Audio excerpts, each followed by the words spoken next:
Ashama harka fuunee akka mooltan jechaa hin hagee meediyaarraa oduu guyyaa irraan tanaa qabannee kan isin biraan geenyu ta'a. Hanga xumura sagantaa keenyatti nu wajjin turaan affeerraa keenya. Itoophiyaa keessatti hantuunni laabaatoorii caalaa dhibee sombaa adda baasuun tajaajila kennaa jirus jedhame. Gama biraatiin gamtaan Afrikaa garee hojiirra oolmaa waliigaltee Pireetooriyaa hordofuun Maqaletti erguu beeksise. Odeessa keenya kan biraatiin Ameerikaan meeshaalee waraanaa Taayiwaaniif dhiyeessitu irratti of eeggannoo gochuu qabdi jechuudhaan Shii Jinping karoorri pirezidaantii biyyoota gurguddoo lamaanis akka malee kan wal xaxaa dhufe yoo ta'u, mootummaan Chaayinaadha Ameerikaan meeshaalee waraanaa Taayiwaaniif dhiyeessitu irratti of eeggannoo akka gootu jechuudhaan dubbii isaa hime. Babal'ina oduu keenyaatiin Itoophiyaan hantuunni dhukkuba sombaa adda baasu Itoophiyaa keessatti tajaajila kennaa jiraachuun himame. Akaakuun hantuuta Apooppoo jedhamu dhukkuba sombaa salphatti adda baasuun namni akka qoricha hatattamaan argatee fayyu gochuu irratti Itoophiyaa keessatti tajaajila kennaa jiraachuun gaazexeessaan Bariisaa gabaase. Akka gaazexaan kun gabaasetti sakatta'iinsi dhibee sombaa TB Itoophiyaan hospitaala Alartii yookaan Armaawaa Hansan keessatti kennamaa jiruun gosa hantuutaa kanaan deeggaramaas jira jedhame.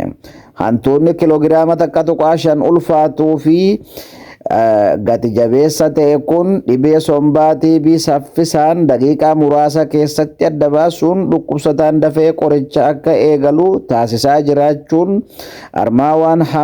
Armaawaa Hanasnaanitti itti gaafatamaan qonna dhibee sombaa hantuutaa Apooppoon deeggarame Dr. Nigasuu Bayyanaa gaafatee gaazexeessaa Bariisaan gabaaseera.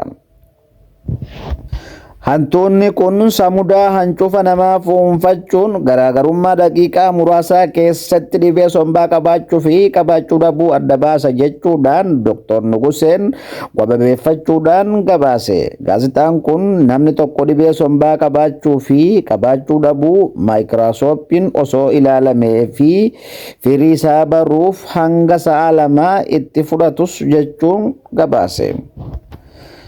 Sadarkaa Finfinnee qofatti namoota 170,170 maayikirooskooppiin ilaalaman bilisa jedhaman keessaa irra deebiin hantuuta Apooppoon ilaalamaniin 3,500 qabaachuun irra gahame akka qoricha eegalan taasifamus dubbatan.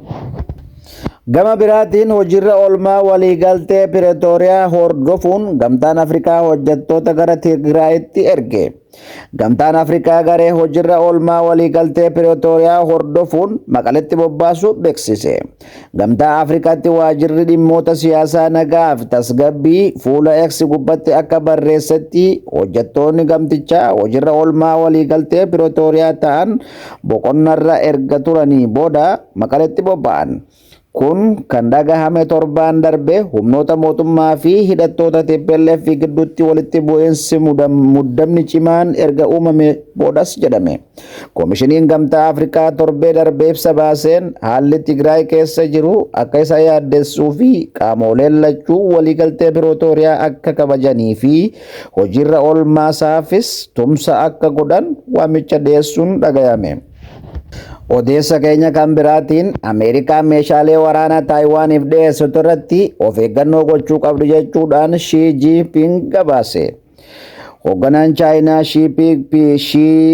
Shii Jinping hariiroo Ameerikaa fi USA keessatti dhimmi Taayiwaan dhimma akka murteessaadhas jedhan.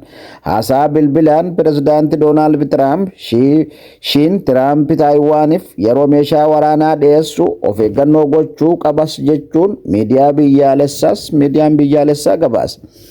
Dhimma biyyoota lamaaniif murteessaa ta'e kanaaf gamni lamaanuu furmaata furuuf hojjechuu qabas jedhan.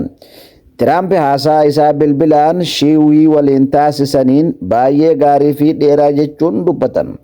Tiraamp ebla dhufuu Chaayinaa daawwachuuf qophaa'aa jira. Imala isaa kanas akkaan kan eegamus jedhan. Dabaluunis Chaayinaan boloqqee toonii miliyoona 20 Ameerikaa irraa bituuf ta'us himameera. waan nu dhaggeeffattaniif galatoomaa isiniin jecha Aynagee Meediyaa subscribe, like, share gochuudhaan nu jajjabeessan dhaamsa